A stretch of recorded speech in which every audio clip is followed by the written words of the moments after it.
Hey there everyone! In my first video, I shared that I wanted to show you my different builds and the results of my experiments.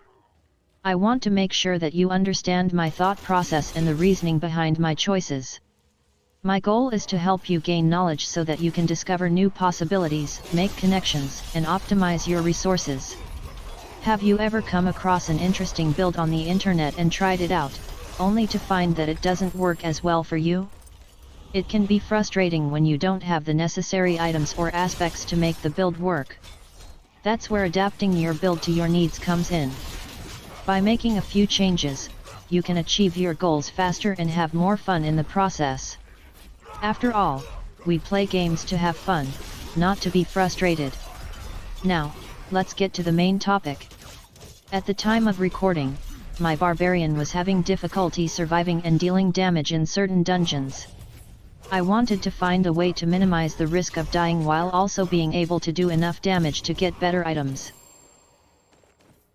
The items that inspired my build are shown on the right side of the screen.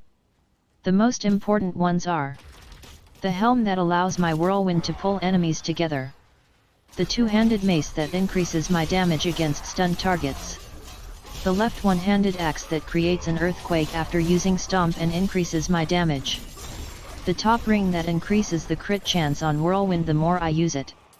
The other items I have also play a role, but they are not as crucial to the build. For example, the ring that increases my damage when I have a barrier that I can activate with iron skin. My idea was to group enemies together with Whirlwind, stun them with earthquake, and then destroy them. Accordingly, I also distributed my talents. Offensive skills.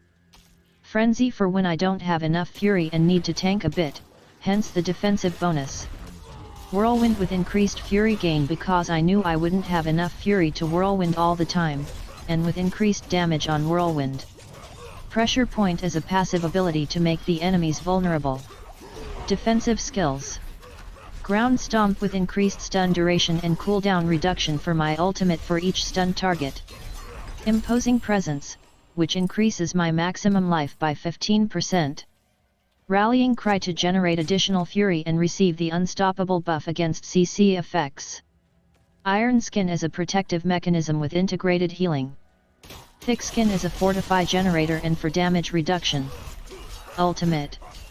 Call of the Ancients as an ultimate ability with improved damage, fury gain, attack speed, and some CC.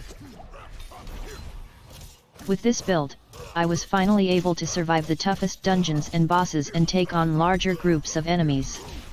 However, as I played more, I realized that the build had some drawbacks. I often found myself running low on fury and having to rely on frenzy to make up for it. I mean, who wants to spam frenzy repeatedly? This made the gameplay less exciting and dynamic than I would have liked. So, I've started experimenting with a new specialization that's more fluid and dynamic, with fewer moments of downtime. In the next video, I'll be sharing my new build, and I can't wait to hear what you think. If you enjoyed this content, don't forget to hit the like button and leave your comments below.